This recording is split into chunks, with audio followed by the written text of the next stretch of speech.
I'm coming in, I got it real nice and hot. So I like to start at the mid shaft, roll it up a little bit.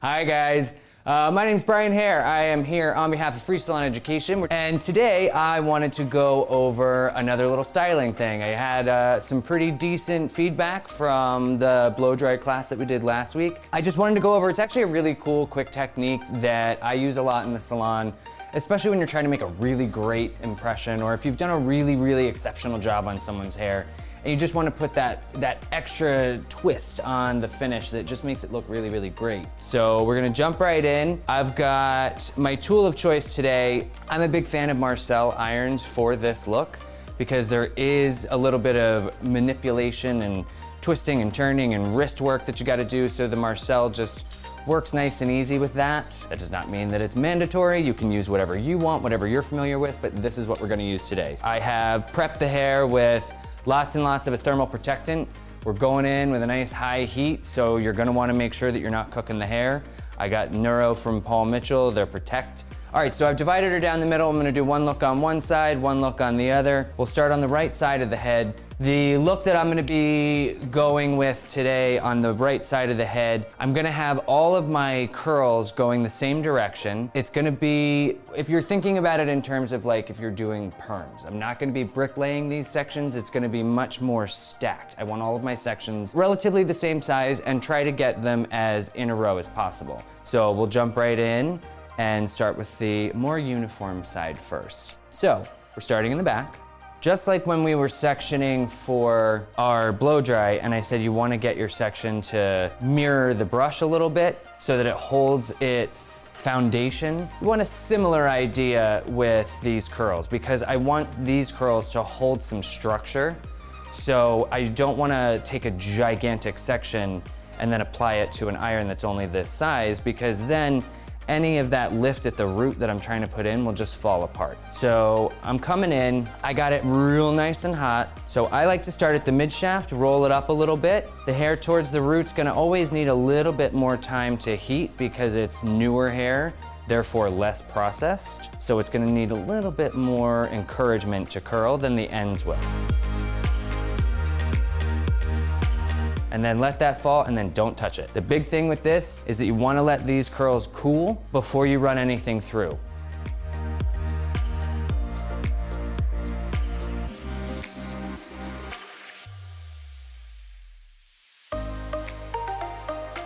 Let that sit in a little bit, and then I'm gonna slide down, curl back up, test it.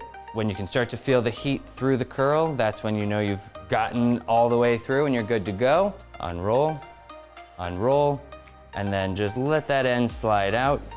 I'm not really curling the ends, but I do like to run the iron over the ends just to add a little extra smooth and finish to it. So I'm just working horizontal sections. Once I get up to a really wide section like this is where I was saying you want to pay attention, because if there's too much over direction, then you're not going to get a nice, that curl's just not gonna stay. So for this, I'm actually gonna split this in half, and then that'll give me two perfect size sections for my curls to hold.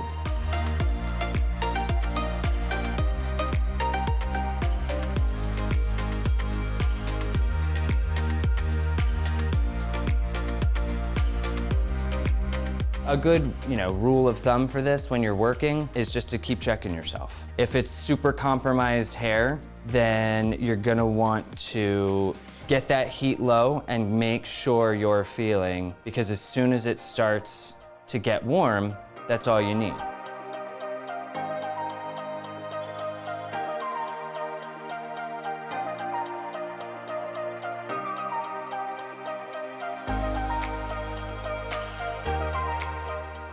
My last section in the back. These are the sections, everything from the parietal ridge up is where you really want to pay attention and make sure that, because this is what you have to look at. I was explaining this to my guests yesterday. You have to look at where this first ridge is going to lie, because this is the kind of stuff that plays into their face shape.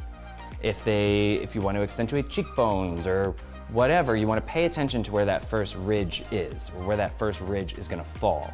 Because if you really need to make sure that you're not widening the look of their face, then you're gonna make sure that the ridge falls a little bit lower than the center of the face.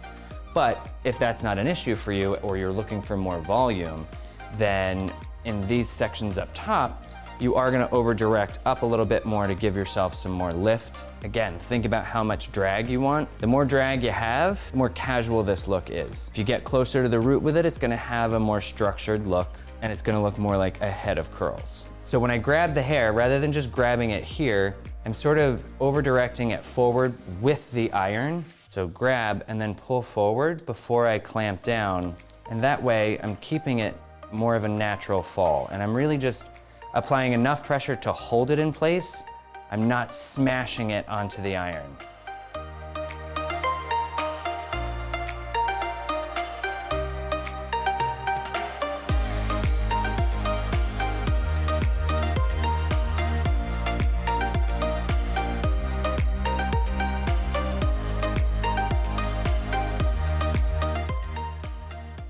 How you take it out is just as, if not more important than how you're putting this curl in there. All right, and this last one, this is one of those important ones. I'm telling you, if someone doesn't have the perfect face like Dolly here, you're gonna wanna pay attention to where that first ridge lies. You can start to see how these curls are sitting in here, so that first ridge is gonna hit roughly around the eye, which could be really pretty. So if you want that higher ridge, then you're gonna over direct more and give it more volume, more of a base foundation for that curl. If you want looser, softer, then you're gonna let it drop, do your curl down here, and then you won't start to get that first kick out of the ridge until much lower on the face.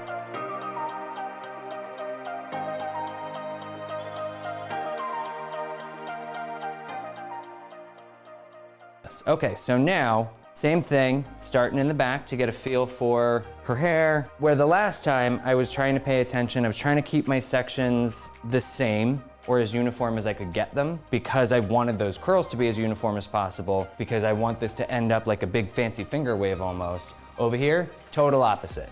This, I want that kind of natural, bouncy, beachy, no two curls are exactly the same kind of feel.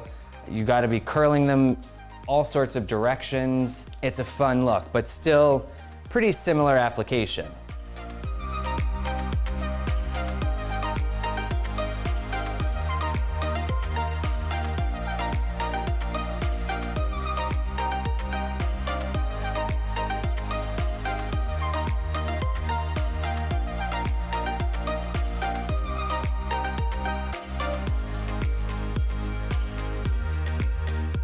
So I've got it rolled up. You're doing great, but only part of the hair is touching the iron. So by unwrapping and then rolling in a little bit, I'm just touching some more hair, and I'm making that curl a little bit less of the ribbon and a little bit more of like that wave kind of thing.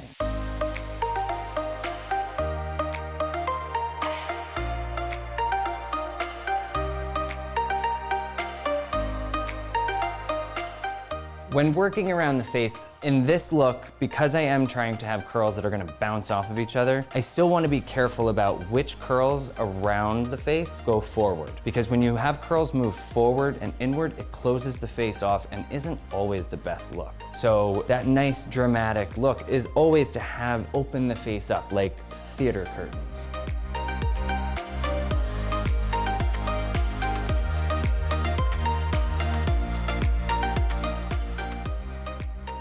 Okay, so this is one of those spots where I was saying this side will differ from the other. So I've got this one last panel that I'm gonna work on, and I don't want it to fall too uniform with the curls below it. So I can see exactly where my sectioning was. So I'm going to intentionally make this different than the last one. I got two good ones out of here, so I could either make this one 1 or 3. Because it's the last section and it's one of the ones that's gonna give me the look, I'm gonna do 3. So because I know I want this money piece back away from the face, I'm gonna do the first one away from the face, the middle one towards the face, and then the money piece away.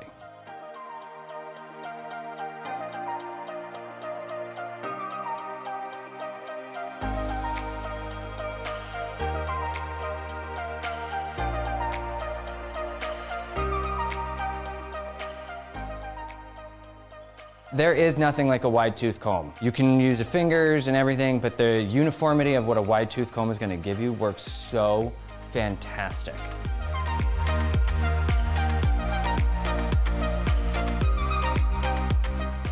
If you're going for more of a polished look, I like to grab something like, I'm using Quick Slip from Paul Mitchell.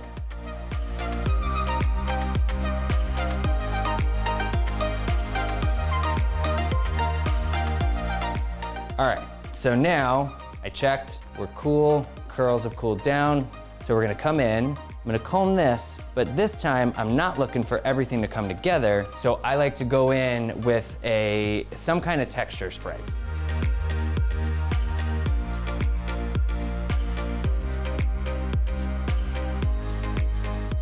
Give me some spray, give you some enjoyment, and you see now it still has the polish of a nice finished look, but not the uniformity that we have on the other side.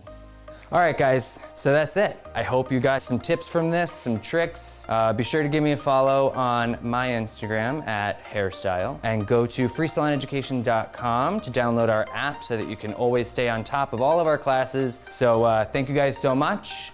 I will see you next week.